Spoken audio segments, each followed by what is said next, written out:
Hi, this is Priscilla Gwaltney. My name's not on here. Let me see. Well, I'm not going to mess with it, but I'm Priscilla Gwaltney. I'm the Support Our Students Chair, and I'll be hosting tonight's event. I'm going to wait a few minutes because we normally do have quite a few show up last minute. So yeah, so while we're waiting, yeah, as I said, I'm a Support Our Students Chair with California Court Reporters Association. Today we have three presenters or three guest speakers. We have Jen Whitlock. She's an official court reporter, and they will all introduce themselves as well. And then we have April Chandler. She's a captioner. And then we have Cassandra, and I'll let her go ahead and tell you her last name there. And she's a freelancer. And then there's me. So you're gonna get four of us tonight. It'll be a good time. And you get to ask all kinds of questions, and they're going to give you the best answers ever. And yeah, so I'm so excited that you guys are here with us tonight. I think we're supposed to have 50. We're at about 25. I'd like to get some feedback on whether you guys think we might have less participants because you actually had to register this time. So let me know in the chat whether you think that maybe no registration would be best next time. Because a lot of times we're close to 100 people. So anyway, it's about 7:02. So I'm going to go ahead, and I think what I'm going to do is have each represent I'm just going to have Jennifer Whitlock start us off. She's an official court reporter, and then she'll speak for a chunk of time, and then we'll turn it over to April, and then we'll turn it over to Cassandra after that. If you have questions, I will be monitoring the chat, and I will answer. If it's like a cart question, I'll wait until the time's right. Or so your answer, it might not be answered right away, but we'll get to your questions. Okay, and everybody please mute. Okay, so Jennifer, if you're ready. Okay. Hi, everyone. Welcome. My name is Jennifer Whitlock. I am an official court reporter, which is one that works in the courtrooms, in the courthouses. And I have been a court reporter since 1996. So it's been a long time. And I very much love it. It's something that I sort of fell upon. I worked with a girl that was in court reporting school in a restaurant, and she was studying every night. And I thought it was so fascinating. And so I decided just to hop on board. Didn't know anything really about the machine at all. And it introduces itself to you. So we took a liking to each other. So anyway, I've been doing this for quite a while. Like I said, I work in court. I have spent most of my career working in criminal courts. I have been in all types of case types. And I also started out doing both court and deposition work. And this was something that I just had a love for, was the courtroom. If you are someone who's interested in like Dateline and 48 Hours and things like that, you kind of get your fill of stuff like that. It's just real life. So that's one of the things that I really very much enjoy, is that side of the job. Let's see what else. Trying to think. So SNO, as far as that's concerned, it's like learning a new language, and it's really fascinating. It's something that you just pick up as you go along. So if you've taken like a Spanish or piano or something and you've learned something new, it's very similar to that. You don't have to have this background in what it is. It's something that you just grow. And as you learn it, basically, as you learn and take speed, your fingers the sounds and everything comes right through your mind and into your fingers. So that's how your speed progresses as you learn the basic steno outlines and the phonetics and everything. And the way that you get faster, obviously practicing, but the sounds really come through your mind to your fingers. And you get to a certain speed where people will ask, like, sometimes, gosh, so how do you concentrate when it's going so fast? And really at that speed, it's almost, you're not really thinking about it as much anymore. You can be thinking about all kinds of different things. It becomes automatic at that point. And so it's something that's just very fascinating, and it's been a fantastic career for me. Like I said, I've been doing it. It's probably like, I didn't do the math, but I think that's like around 27 years or so. And it's been wonderful. One of the things I like about court is the relationships. I have a lot of coworkers that I work with, so we have a strong support system for one another. When we have questions, there's always someone there with an answer related to, vocabulary, technology, spelling something, it's like a bounty of research with just the people that you spend time with each day.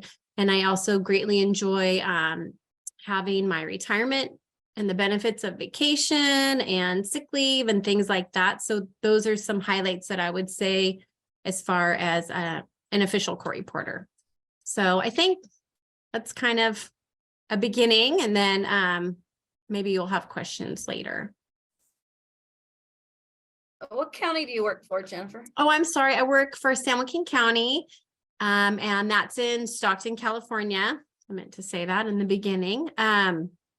Yeah, and so courts were very much looking for people. We need you. So they're in both areas of the field, jobs are just bountiful out there. So it's a wonderful time to join a profession that's continuing to grow. Thank you for that introduction. And we will ask lots of questions. I just basically want them each to introduce themselves a little bit about what they do, and they can answer your school questions and the job questions, any questions you have. So right now we're just doing intros. So I'm going to go ahead and have April Chandler speak next.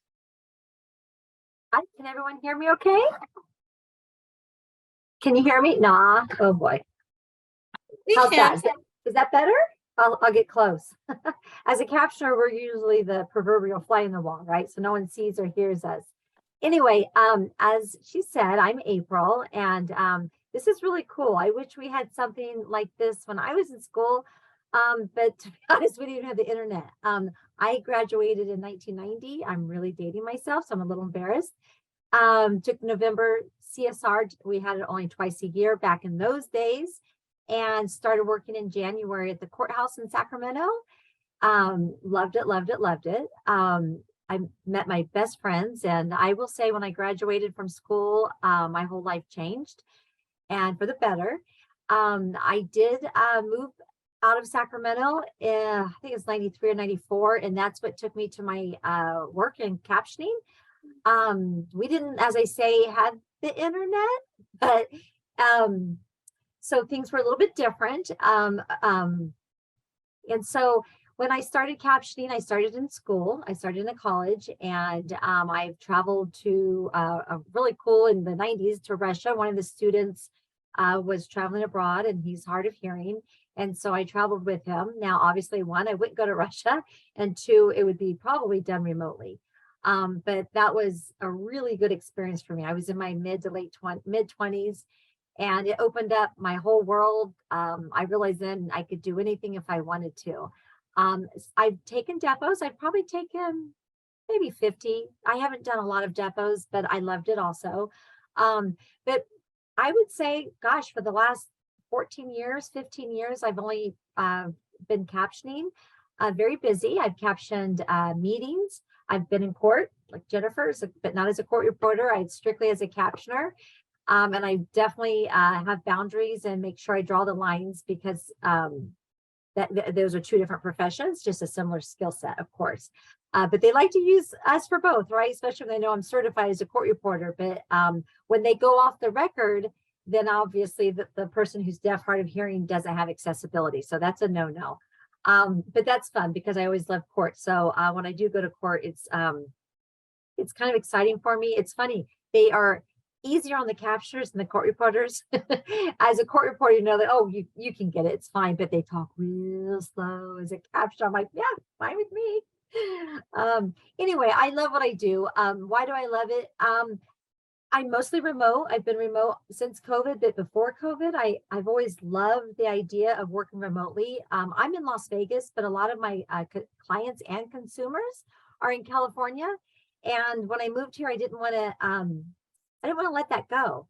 And so I didn't have Zoom back then. I was using go, a lot of different ones. They've come and gone over the years, but the same concept of what we're doing now, it's just so much better and so much easier, and everyone's open to it, including court. So I work a lot in Utah remotely in court, and that's kind of cool. I also love that every day is different. Today I was working with Smithsonian on the East Coast. 5:15 my alarm went off, and I am not a morning person. And then I finished, I had a job in Hawaii and then in California, Sacramento, with an old client of mine. And that was at 5:15. So the last 2 weeks I've been working remotely with Smithsonian for a workshop and a convention or conference. And so I'm on East Coast time. So I'm kind of exhausted. So if I sound like it, that's why. I just want to tell you all, I don't know where you're at. I would love to know, but this is an awesome career. When in the 90s, when I was leaving the courthouse for family reasons to go back to Ohio, we didn't really have a lot of options. And today it's just endless. I think I'll speak for myself. There's plateaus in school, but when it was usually from the courthouse, someone would come to my school in Sacramento. It was just so exciting because sure, anything that is worth fighting for is hard, but they just seem to have something about them. And for me, I have my own house, I work hard, but I can support myself. It's worth it, every day.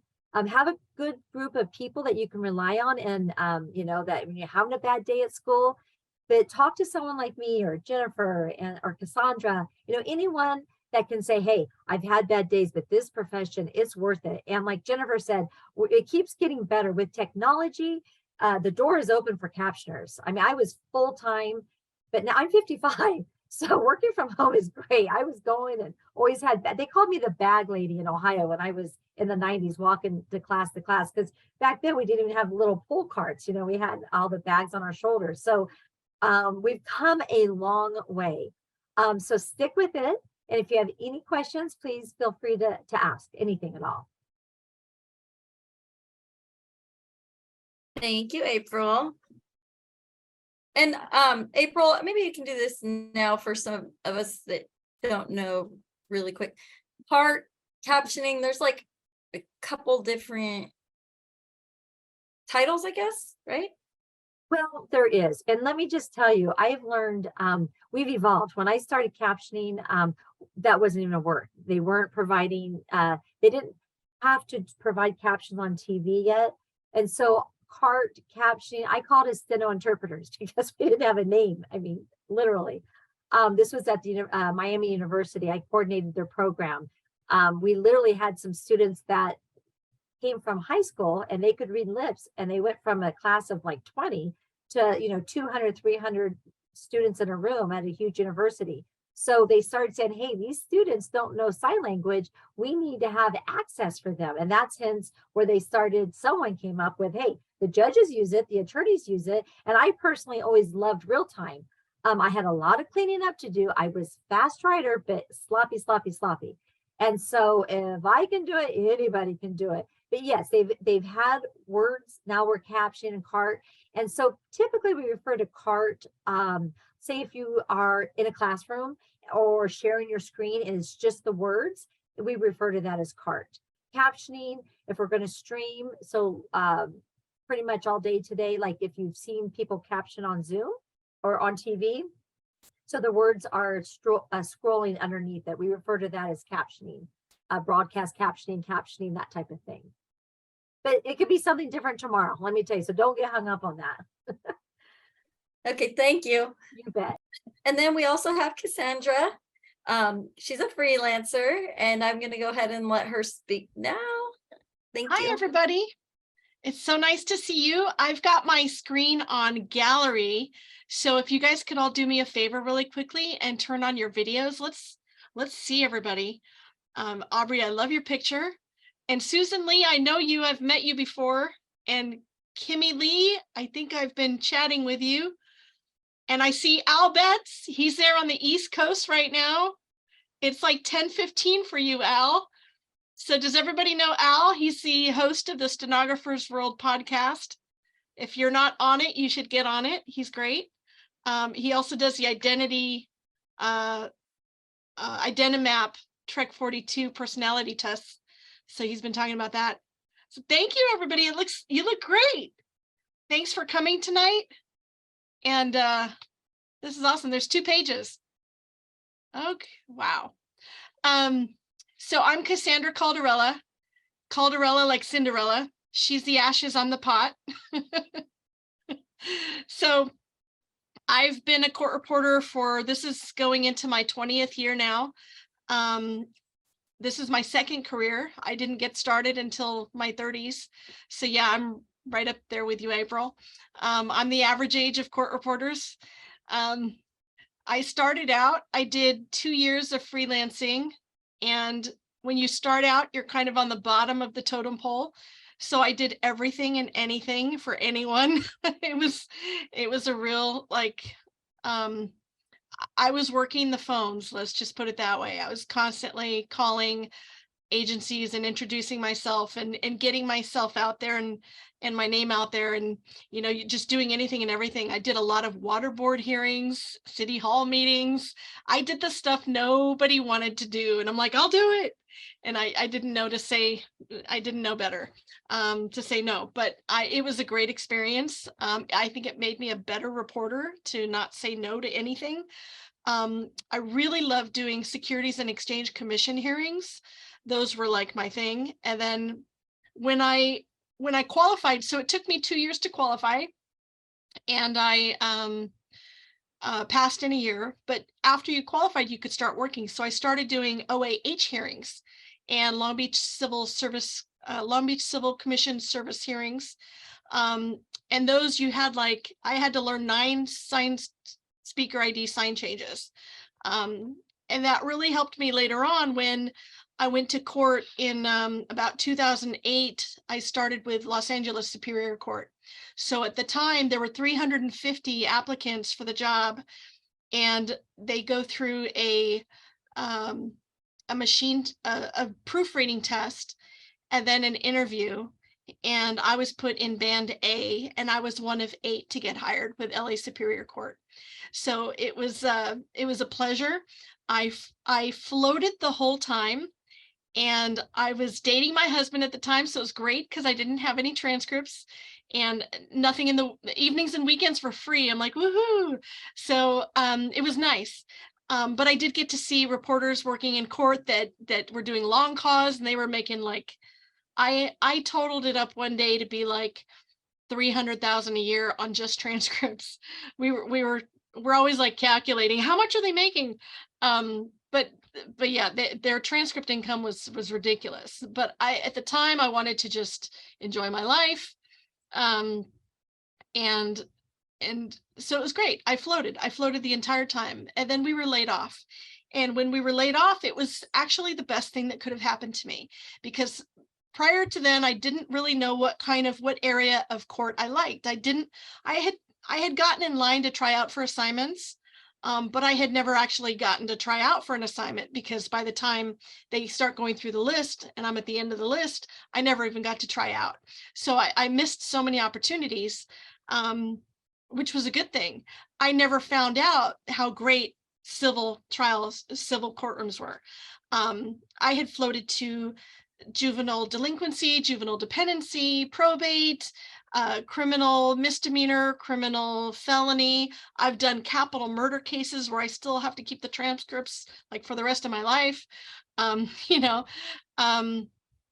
did everything, but it wasn't until I was laid off that I found that I love civil court reporting. I love civil trials. So I started doing nothing but civil trials.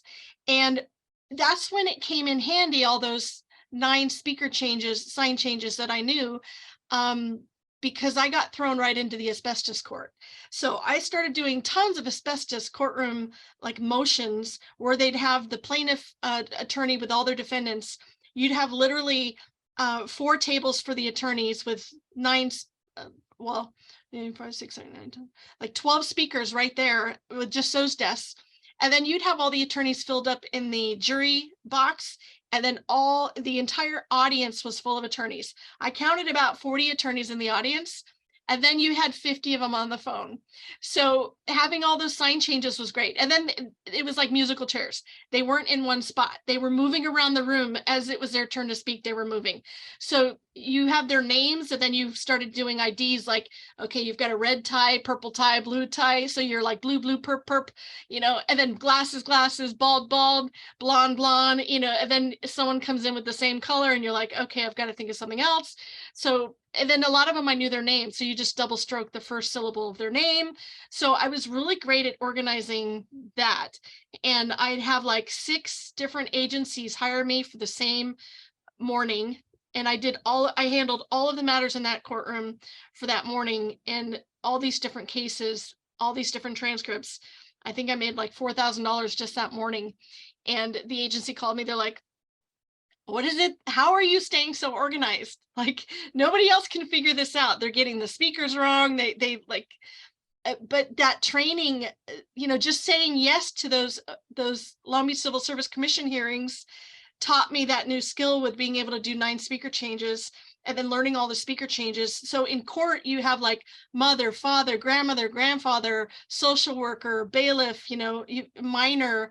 You have so many different speaker sign changes that you can, that I learned and that you can utilize. And so your right hand is the bank, and the left is like, it could be the first letter, first initial of the person's name, or first initial letter, then vowel. So you can do so many things with speaker sign changes.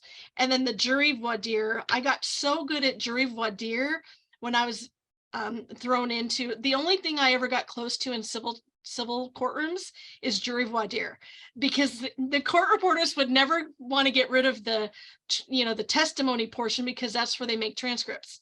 So when it was jury voir dire, they would always call out sick so that they could work on their, they would either go with a friend of theirs next door and work on their daily trial while their jury's deliberating, or while the jury is being selected. So I was either there for jury deliberations, which I got to read back some really interesting stuff, or I was there for jury selection. So I got really good at jury selection, and I could do all the way like 5 defendants, and then all the way up to like, I think it was 28 prospective jurors, and then your 12 jurors. So if anybody spoke, you could do the sign changes for all those.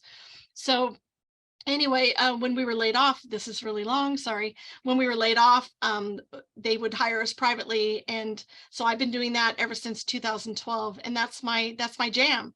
I do nothing but daily civil trials now, and I love it.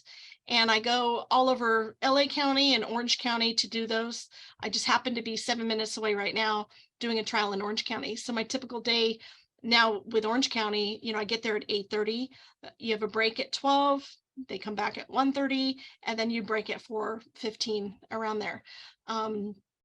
This week we had a power outage in the building, and they called the whole day off. And so I had a day to work on transcripts. But from day to day, you never know what you're going to do. And that's what I love about it, is this career is just, you know, if you don't like today, wait for tomorrow, because tomorrow's something different. You have different attorneys, different everything. And I kind of like freelancing better, because if, you know, when you have a court assignment, I don't know. I know Jennifer probably has really strong relationships with all her court staff and knows everybody. It's like a family.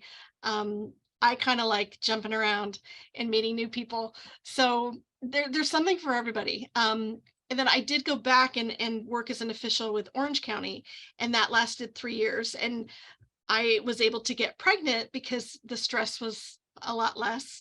And the time off was great.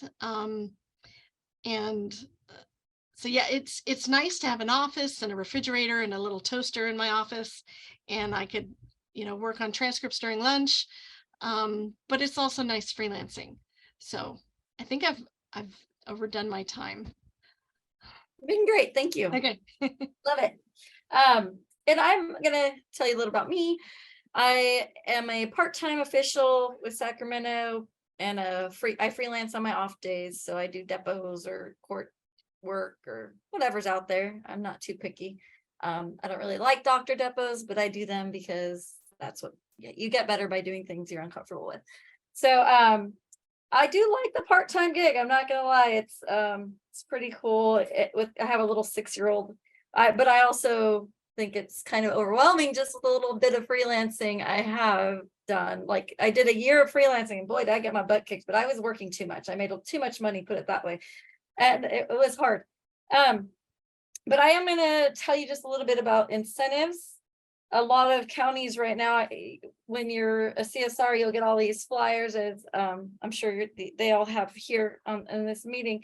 This one has a $15,000 hiring bonus. This one has a $10,000. This one has a $30,000 just to get hired. If now's the time to try court, and I don't want to sell court, like just make you okay. I am selling court. I'm not gonna lie, because we need you guys in court. Seriously, for us to not be able to cover departments, it's burning us out. We need your help. We need you in court. I love freelancing too, even if it's part-time. Just help us somehow, per diem list something. We need you guys in a major way. My poor coworkers, everybody's just getting so burnt out.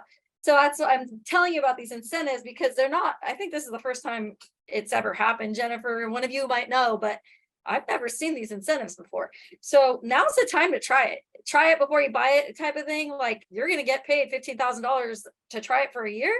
Like, why not? And if you don't like it, quit. I think you'll like it. Depends on the person. There's a lot to be said about flexibility. With depots, you type up everything. With court, it can be overwhelming if you're like in a felony department.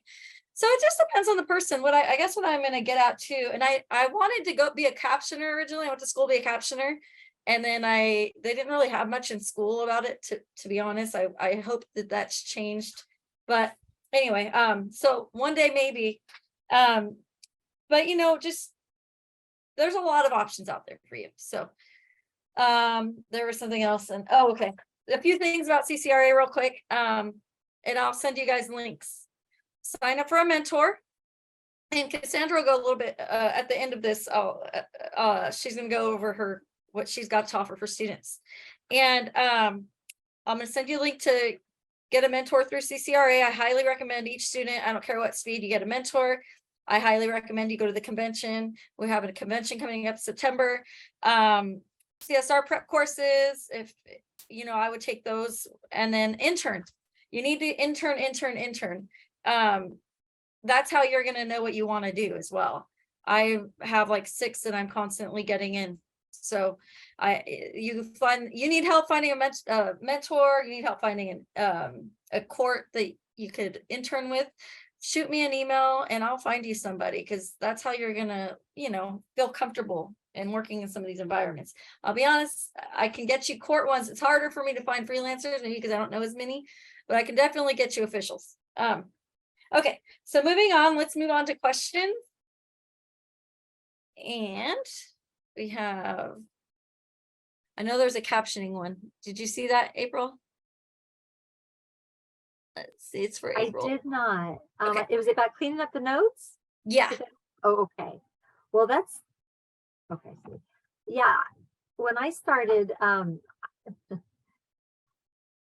we didn't have I wrote everything the same. We didn't really have computers. I'm really embarrassed, but that's just the way it was. When I was just graduating, they were teaching us to dictate.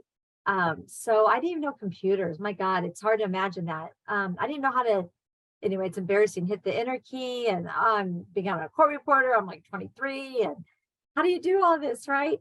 And much less, you're learning a new job. You're learning 3 new jobs. I was in court at that time. So you're learning, quorum decorum.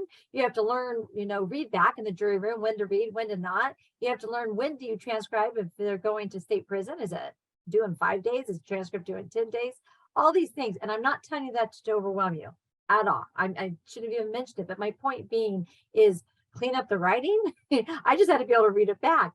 But yes, I didn't know I wanted to be a captioner because we didn't have it. But once I was pulled aside in this college and was showing them that this can be done, they said, okay, we love this, but we want her, which was me, to set up the program.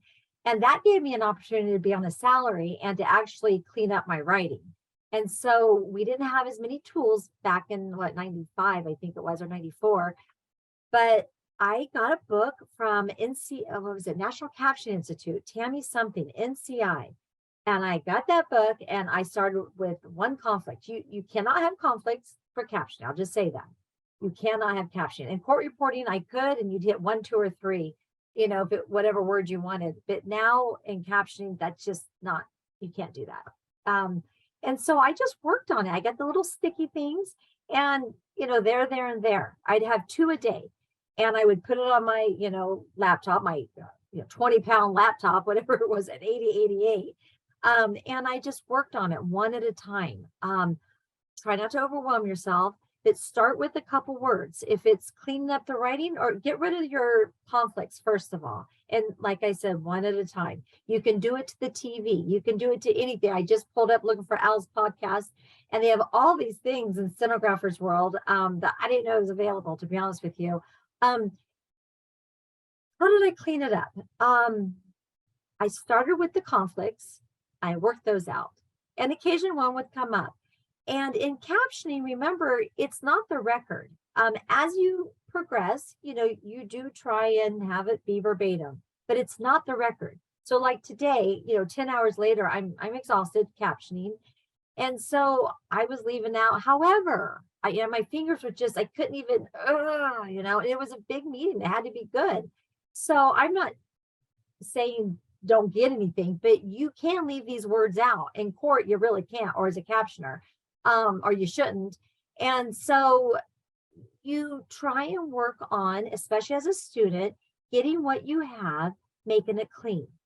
And so if you start at a lower speed, you practice on your writing, and it gets better. And I will say this, I've noticed, I do mentor also. I did through the colleges. I did not state this because I am exhausted. I worked at CSUs after and by the way, I didn't know you worked at Sacramento Courthouse. We'll have to talk later. I've got some friends still, but I worked at CSU Sacramento, and I set up our benefits. I went down to the chancellor's office in Long Beach and said, hey, I'm a captioner for the state of California. That's what CSUs are. And why don't we have a job description? They were hiring me under like interpreters. Well, I'm not an interpreter, I'm a captioner. So that took a long time with the union, and I made about 3 trips, but there are now jobs in all the CSUs, whether they're hiring, but I am actually retired from CSU and I get my benefits because I didn't obviously retire from the courthouse at all. I had maybe 5 years of that. And so it's a great opportunity, but also it's a different pressure. It's a different, you're with a student, or you guys are students. So you can spend the time on maybe going a little bit slower and cleaning up the work. Work through your notes. I see people, and I've hired a lot of these people, and they're great, but I notice the same mistakes. Like they don't go through because they don't have to produce a transcript. But you produce your notes. I call them notes, but not transcripts because they're not certified. But as long as I've been doing this, I have a lot of pride in my work. So I will do what I call, I'll just do a spell check. I first of all look for an untranslated, just to make sure. But usually it's a spelling that will get me. So maybe I finger spelled a word and it didn't come up right. And I see people don't do that. They go, maybe I'll get it next time. Or they just, and I can pop in on these apps. We have different apps I'm sure you're aware of, like SNO. I'm exhausted, sorry. One app cap. I don't use that case. Anyway, I shouldn't have done this because I'm so tired. But I will watch some of the people, make sure everything's fine. And I do notice that, you made that mistake last time.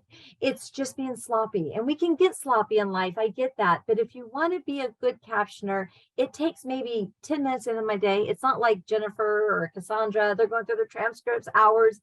Just do a spell check. And that's where you start to see your mistakes. Today there was one thing I'm like, wow, I just got one word, but that's exciting because that word will come up again and it will come up properly. So always try and improve. Slow down your speed if you have to. Caption, like I said, in education, it can be easy, it can be hard, but it's not the pressure, I don't think it is, that I had in court with the trials, or maybe like Cassandra, these hearings and stuff. We all have our niche. We all can have something. I had some captioners that were working for me at Sac State, and they didn't really like their schedule. And I said, well, it's student driven. I said, the good news is it's 3.5 months, right? You get a bad courtroom that you're going to be stuck in for years. You're always learning something new. And, you kind of learn, if you can get with Cassandra, or if you want to get with me to mentor, to watch how people write. Some people can take shortcuts. They can round it up. They can, there was a word today that I was like, I just don't think I can get it. And so I changed the word. I try not to do that because the court reporter in me doesn't like it. But, you can do that because it's not certified. So the rules are a little bit different in captioning. It needs to look good. Court reporting, you need to get the record. You're probably right for your judge, but I'm sorry, judge, I gotta have a record here. So they're talking 250 words a minute. So I say just slow down and clean up your work. Take the time and go through it. Do a spell check and add those words to your dictionary. I don't put a lot of slop in my dictionary. After you caption for a while, you don't have slop. You won't write it. You'll delete it because you can't. But add those words. Someone taught me years ago, oh, don't add that. But it comes up the same way every time. Go ahead and add it if it's not a conflict. That's just my suggestion. Very good. Very good. I like it. I need to do that. Yeah, I see another question about the Scopus. Cassandra said about 12%. I think I don't know if it's because I use both a Scopus and a proofreader, and I'm probably between 20-30%.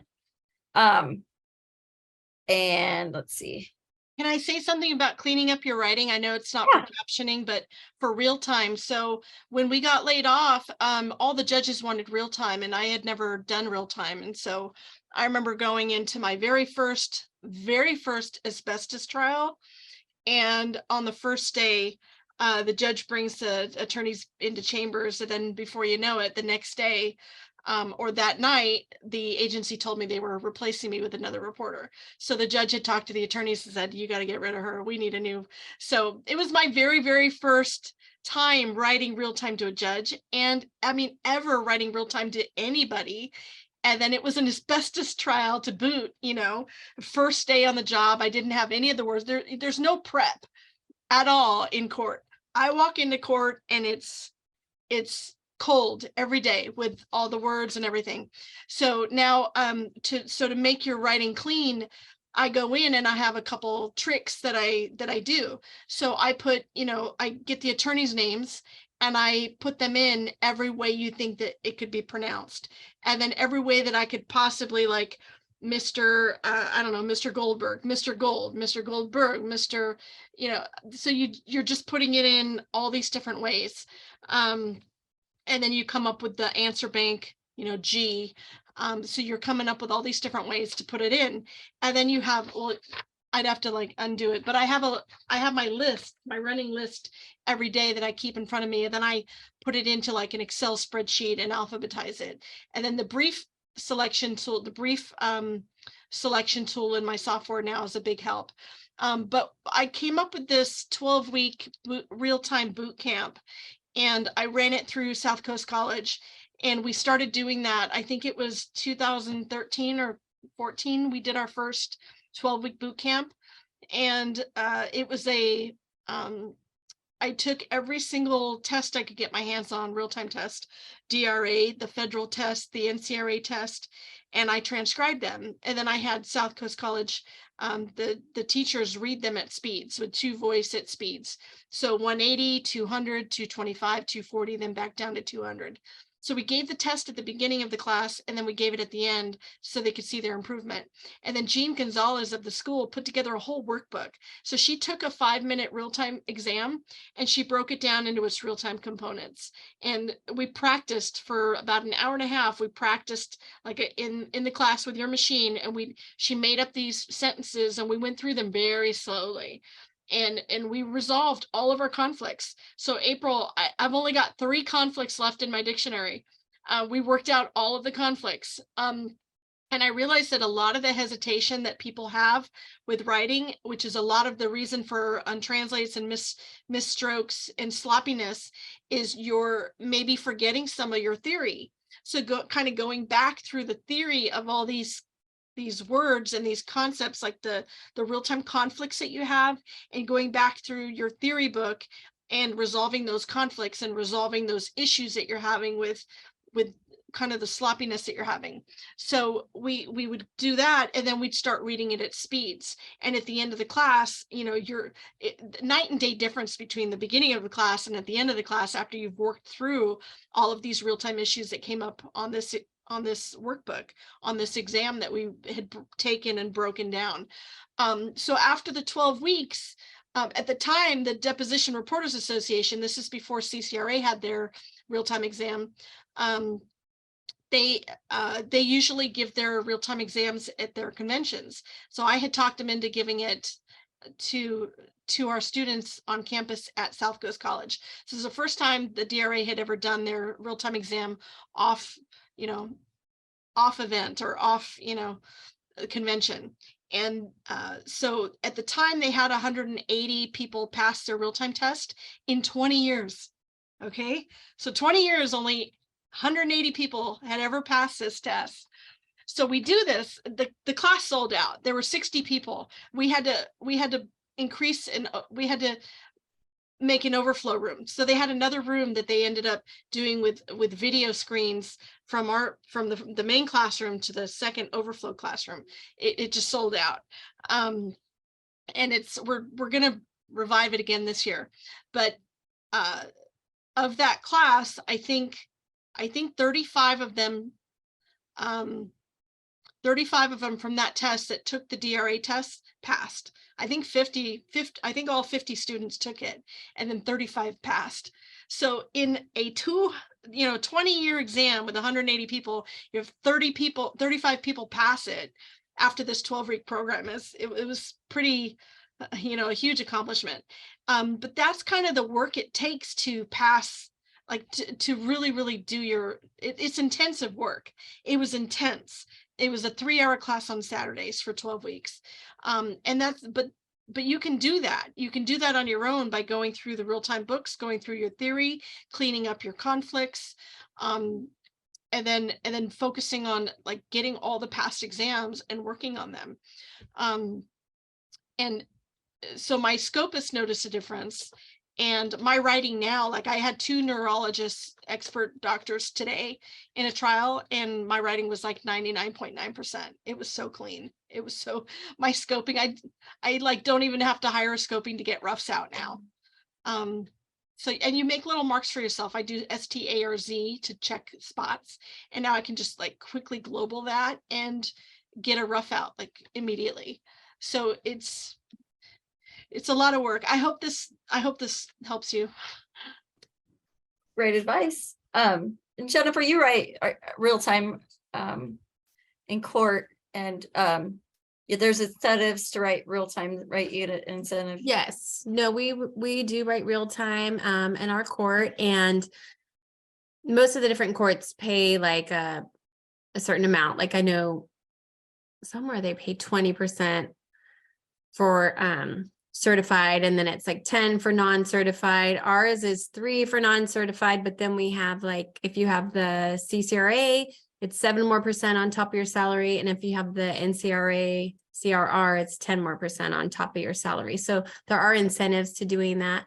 And one of the things I wanted to say too is like you're in school and you're learning your theory and you're mastering that. But one of the most fascinating things about what we do is that it's always growing, always changing. There's different tweaks you can do and different like theories that you can add into the way that you write that shorten it, change it. It's always evolving. So like whatever your theory is, obviously, like was just said, you want to learn the base and have a really strong base in it, but there's stuff you can pick up along the way to shorten things and make things different, and for stuff you're doing each day that really can make a difference. And then also one of the things for me, like I work in court, so I work with a certain judge, and she says like the same thing all the time. Like when a witness gets on, she says, "Good morning." She says, "Please state your first and last name and spell your first and last name for the record." So I just write SPLAME. Like I made a brief because she says that every time. So I write SPLAME, and it says, "Please state your first and last name and spell your first and last name for the record." So a lot of times it's like, whew, then you take a big breath. Or she'll say, record reflect the witness has identified the defendant. So I write roift. for that. So there's little things that I've made up for what occurs in my day that make my life easier. And it's that kind of stuff that it's pretty fun. It's pretty awesome when you create something like that for yourself, a shortcut.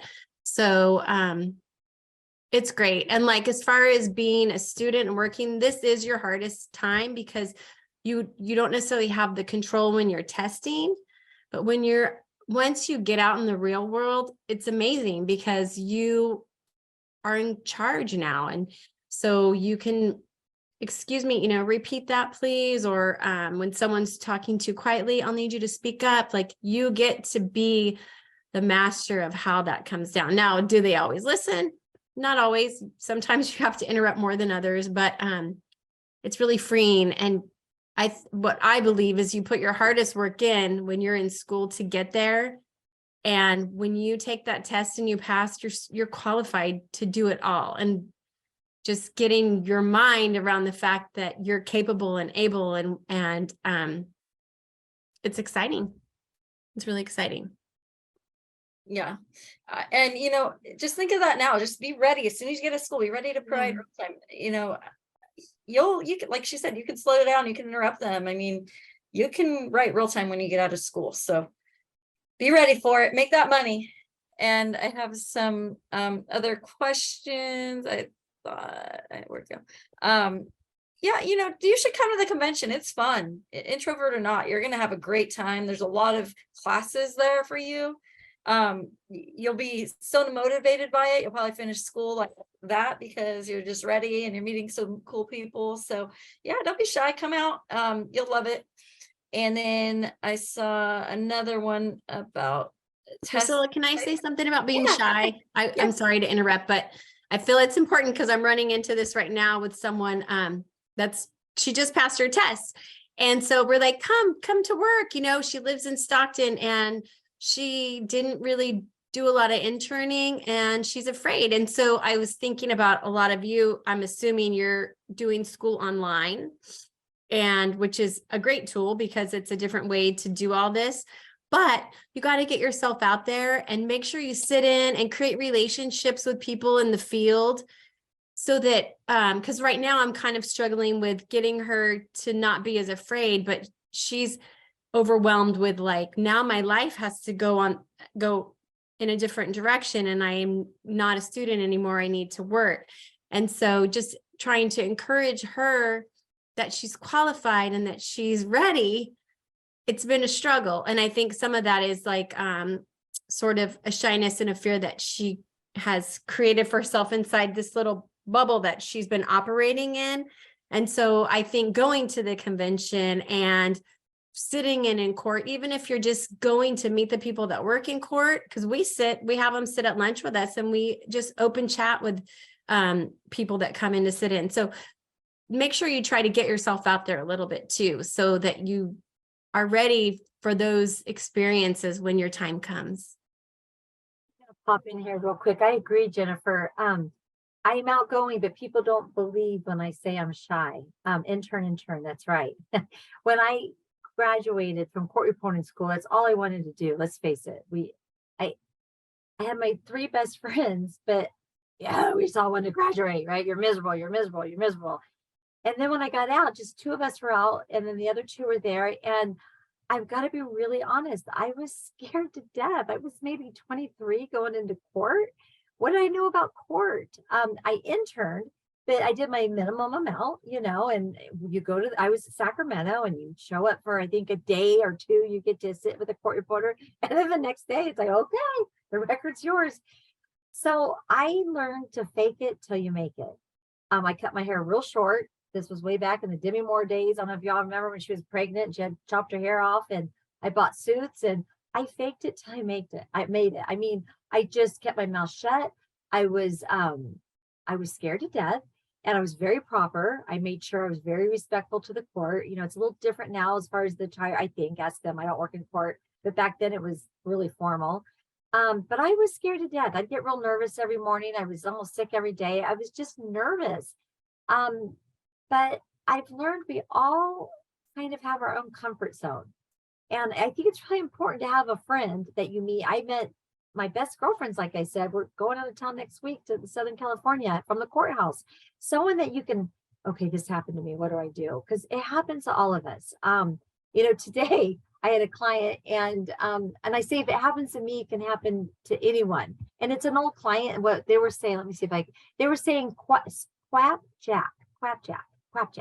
So I didn't write crapjack because I thought, I'm pretty sure it's not crapjack. Well, it ended up being an acronym, CWPJAC. Okay, so I wrote crapjack. Okay, I'm only telling you this stuff because I'm getting out of here because I'm so bad at this. There we go. We all are scared. I'm getting pretty comfortable, but I made a mistake. We all make mistakes. Captioning, real time, you're going to see it all. I've made a lot more mistakes, but it's not the mistakes you make. It's how you handle it and what you learn from it. I've wanted to run and deny those mistakes, but I've learned, own them. Yeah, we made a mistake. Or like Cassandra, she goes into that first time hearing and whatever, real time. Yeah, I'm new. Were you ever new once? I'm different now that I'm older. I'm sure I'd be different in the courtroom. I'm sure I'd still be respectful, but I would be on top of those attorneys, let me tell you, because I'd let stuff fly by and go, God, please don't have me read back. Oh, God, please. It happens to all of us. We all are scared. Some of us are more shyer than others. You'll come to on your own. You'll find an attorney, or if you like captioning, a student, you'll find it. Just be where you're at now. And every day, just get a little better. We have off days, we have bad days, but you have great resources. You can reach out to us and, one-on-one if you're too shy maybe to speak up now. And we can tell you our stories. It's more to let you know we were sitting right there. My speed was 180.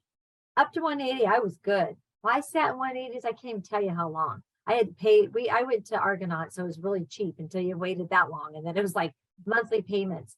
But I never thought of giving up. I just want you to know, a court reporter to come in and she'd have her suit on and I just like she was God, and I'd watch her go to her car. And I just wanted to always be able to support myself. I didn't want to have a man or something, but that was me. And that's, money. So it encouraged me. I wanted to have a career. And look, that was 1991. So if you're having a plateau and a speed, maybe, talk with someone, what did you do? What one person does is the same as someone else. And another thing I'm going to say, and I'm going to shut up because it's almost over, but I'm a big advocate. When you do start working, whatever it is, I tell people for captioning, I need an agenda. I need to know, one of the jobs today in between, I didn't have the board member's name. And I'm so mad at myself because it's my job.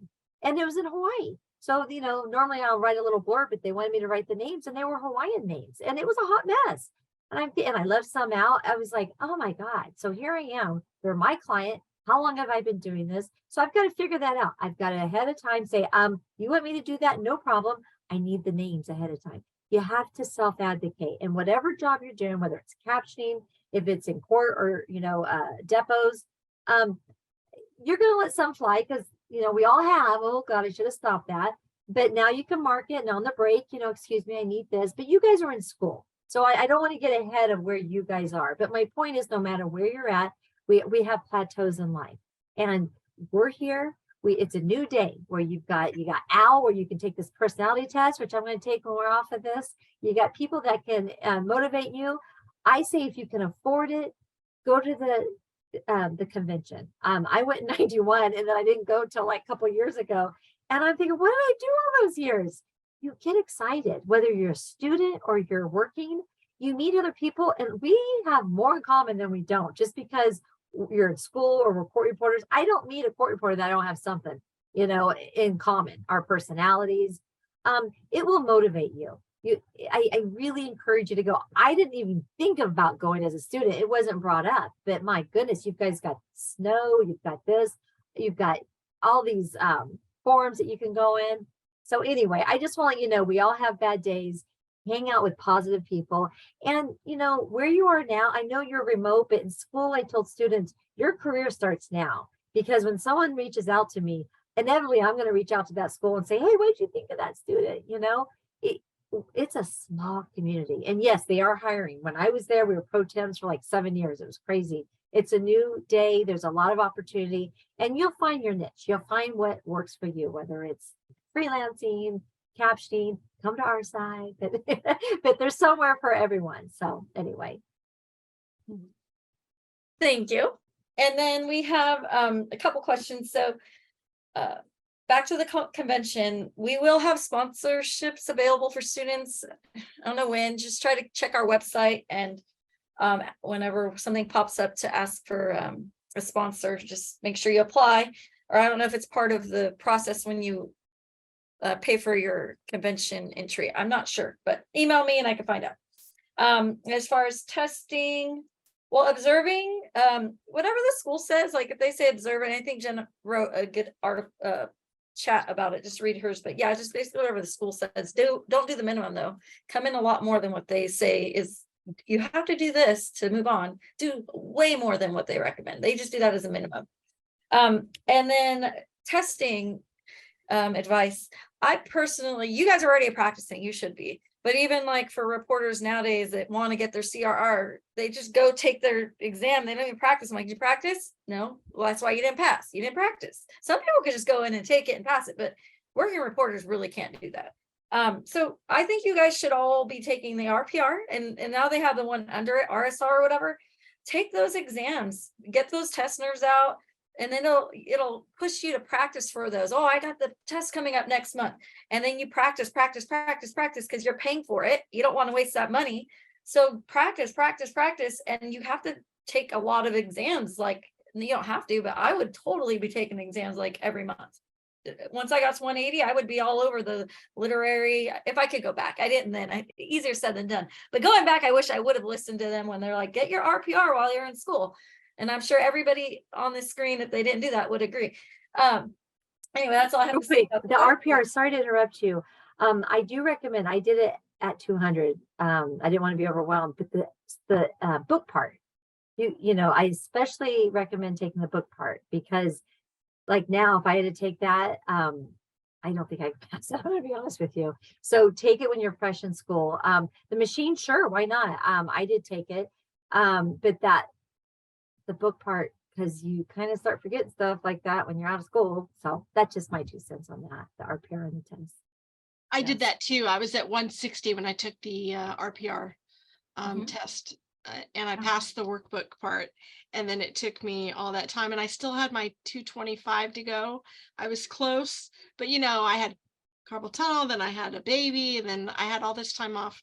So they got rid of, you know, I didn't finish it in the time that so I've lost it all. I'd have to take it all over again.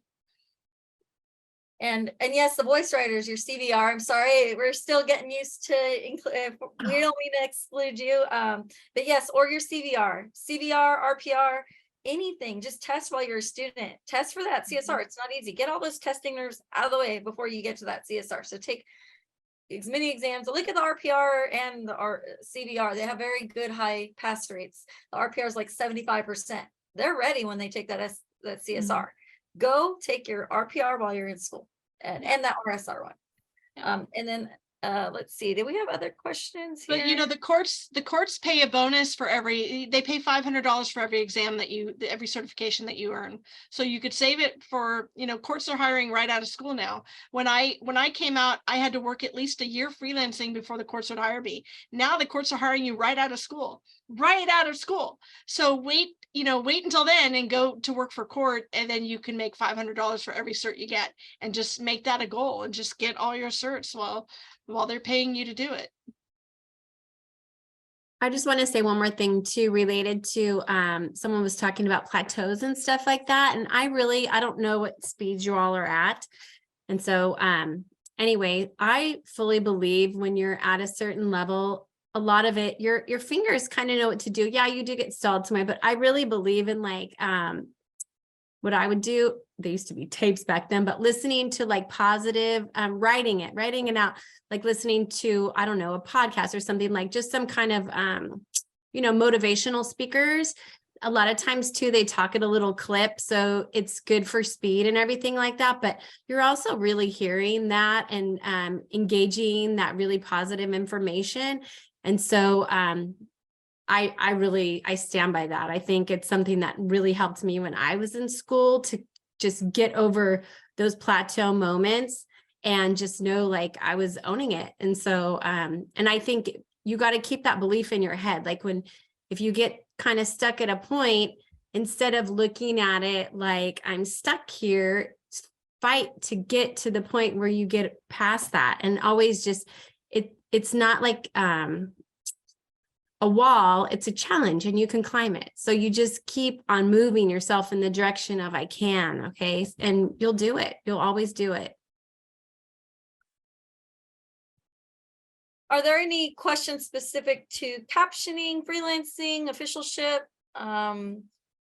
There's different, like court, I don't think we got into it, but we only have so much time, there's juvie, family law, there's different departments, different cases that you'd hear, civil, a lot for freelancers get a lot of civil court work.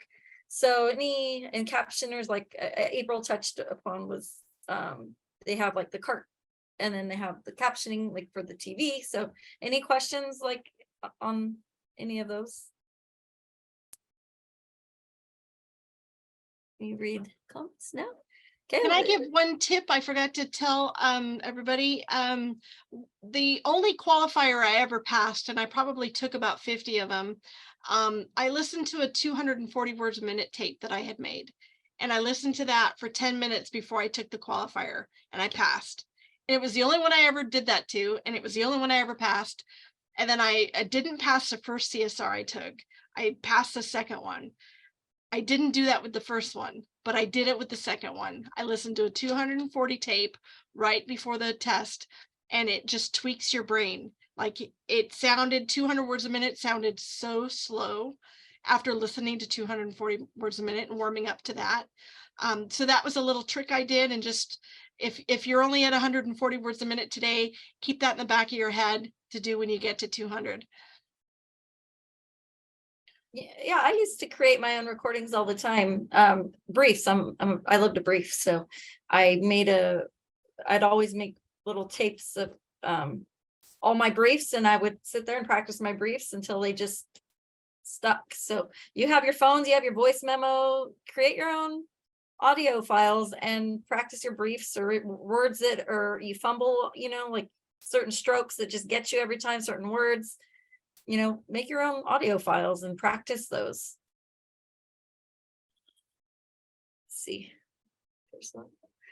If we don't have any other questions, I'm going to go ahead and give the speakers 1 or 2 more minutes to speak, and if they missed anything, and then Cassandra could have the rest of the time.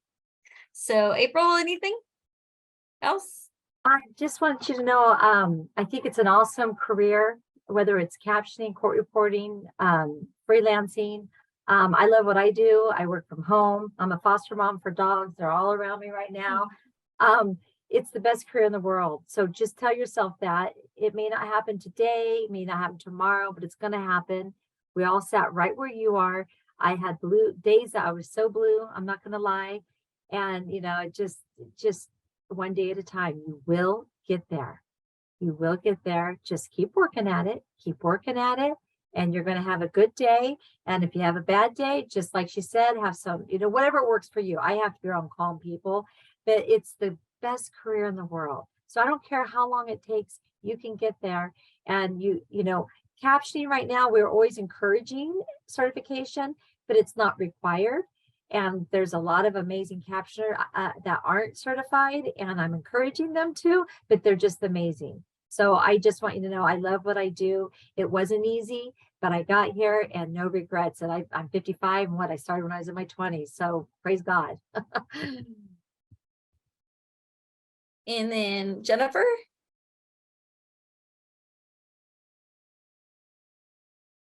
You're on mute. I'm so sorry. I was reading the questions in the chat. I think I kind of pretty much said mostly everything. Like I said, I love working in court. It's been just the most amazing career. You guys have no idea like what all is ahead of you. There's so many choices, so many paths. And like someone said earlier on here, every day is different. It's just exciting. You learn little bits of things about everything. It helps you just in life to be able to have conversation. It's really been a special blessing for me, for my family, and I've enjoyed every minute of it. And I'm just so excited for all of you that you're on this path. And Cassandra, I'll wait, because you want to maybe talk about what you have for the students on your website, maybe? Yeah, Or- so after, Hold on, just one real quick. Just let me go ahead and thank Jennifer and April. You're more than welcome to stay. Cassandra's going to talk about her amazing website she's got running. I think she just started the student thing maybe a few weeks ago. And but we want to thank you, Jennifer, April, and Cassandra, for joining us tonight. The students, I'm sure, enjoyed you guys. And again, thank you for taking your time tonight. CCRA appreciates it. We appreciate it, all of us. So thank you, thank you, thank you. well, I hope you would stay because I need court reporters also to come on board. So I created Cover Crow, which is a kind of an automated job board for court reporters to match jobs with agencies, but I'm also building a government ability for governments to cover jobs, both their open freelance position, but also or open official positions, you know, to have new officials come on board, but also with their current employee officials. If you're done with an assignment, you can let them know, and then they could cover courtrooms that need coverage, but also pro temps. So freelancers that are out there, they can reach out to the outside freelancers to come in and do pro tem work for a day. So we're launching that in a couple of weeks. And then so it's a job board for freelancers to get work, but it'll soon be for officials as well. And then I created a couple weeks ago a student matching thing. So court reporters can go in and fill out their profile. Captioners also, CART captioners, freelance and steno and voice. And students can, I put in the URL and the password in the chat, so you can get it there. But the court reporters can fill out a profile, and then students can find court reporters based on what they need. So if you need a mentor, or if you need if you need to get your observation hours, or if you need to get your apprentice hours, you can find a court reporter within a 50-mile geographic radius of where you are. You put in your zip code and it'll show up.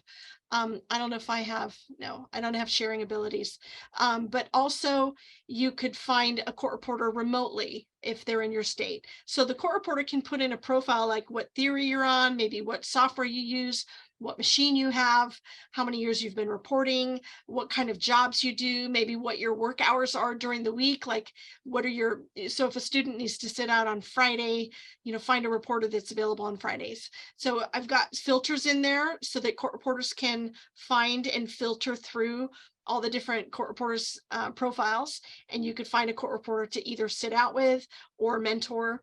And it doesn't take over any formal mentoring program like that the associations have or that schools have, but you can find someone that way, but mostly it's for apprentice hours. So anyway, I put the link and the password in there. So you would just go to the link, put in the password, and you could find court reporters. And court reporters, you would need to log in and sign up for Cover Crow. It's free, and log in and go to the student tab, and you could fill out your profile that the students would see. We've already had several people find court reporters and get their apprentice hours that way. We've already had like many of them, like before it was even announced. I don't even have a flyer yet for this. And we've already got people coming through and finding mentors and finding court reporters to sit out with.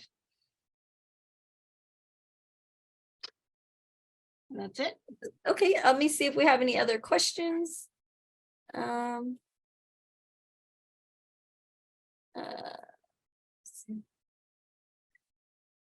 don't think so. Anybody see at the CSUs are caption? Just I can't. Okay, here's one. I found one. You see it? It's at the CSUs are captioners on staff all the time, or are they contractors? So they have both. Not really contractors. They call them hourly intermittent. And hey, it's a great way, I'm telling you, to get your benefits. And they're all throughout the state of California, because I am the one that made that job description with. So I'm telling you, I loved it. I worked there for years and I went back recently and that's how I got my retirement. It just depends the need. If you get on staff, it's great. They buy the writers, software. A lot of times they'll just hire you hourly. But it just depends on the need. And again, it depends on how many students they have. So a lot of times they hold off on hiring a staff captioner. But I love to have staff captainers because I always knew that I had my classes covered by the students. So look into it. Just go on the CSUs wherever you live and see, for the job descriptions. It's in disability resources typically, and it's great. Again, there's, contact me individually if you have questions about it, because I don't want to take everyone's time. But it's a great way to start. That's what I did. I started in education. I loved it. I learned so much, and I still have some classes. They're just fun. Every day you're learning something new. So look me up. I put my name and email in there and phone number, not my name, my email. So feel free to give me a call or an email. Yeah, and if you have a handy link, you feel free to throw it in the chat. If not, they can contact you later. And then Cassandra, I think you sent a link for yours. Yeah, I see it. Okay. This is all good stuff, everybody, and we just can't wait to have you working with us soon. And you have our contact information. Do not be shy. We want to help you. That's why we're here tonight. So don't think at all that, don't be shy. Just shoot us an email. Okay, so any other questions? We have a few more minutes. I don't see any. I think I see one. Oh no, that's a thumbs up. Yay. We got a thumbs up. Okay, well then with that, oh wait, I got some new messages. Oh no, okay. So with that, thank you all for joining us. I hope you guys enjoyed it. I'm not sure if can I get a little thumbs up, or if you think doing this monthly I heard is like what the students want, but or maybe every 3 months. Monthly, okay. I'm seeing some thumbs for monthly. Okay, I think we're gonna try to do it monthly. I don't think I'll run out of speakers, so if we do, we get to have our speakers back again, which I enjoyed hearing from all of you. So okay, well, we're gonna try to do it every month, see how it goes, and if it works out, then we'll keep doing it. If not, then it'll be like every 3 or 4 months. But thank you all again for joining us. I hope you had a good time like I did. Feel free to contact us, and you guys have a good night.